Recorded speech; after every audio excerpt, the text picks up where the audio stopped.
திருச்செந்தூர் ஆவணி திருவிழாவோட சிறப்புகள் என்னன்னு தெரியுமா?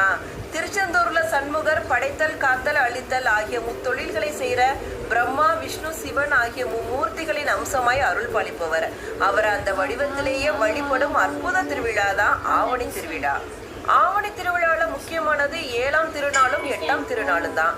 இந்த நாட்களில் தான் நம்ம தலைவர் சண்முகர் வெள்ளை சாத்தி, சிவப்பு சாத்தி, பச்சை சாத்தி என்னும் திருக்கோலத்துல காட்சி தருவார். சண்முகர் முழுக்க மும்மூர்த்திகளின் நிறங்களை ஒவ்வொன்றாக தாங்கி பிரம்மா, விஷ்ணு, சிவனாக காட்சி அருள்வதாக ஐதீகம்.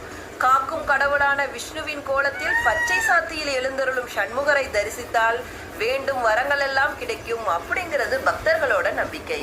இந்த வருஷம் ஆகஸ்ட் 30ஆம் தேதி மாலை 4:30 மணிக்கு சிவப்பு சாத்தியிலும், ஆகஸ்ட் 31ஆம் தேதி காலை 5 மணிக்கு வெள்ளை சாத்தியிலும், காலை 10:30 மணிக்கு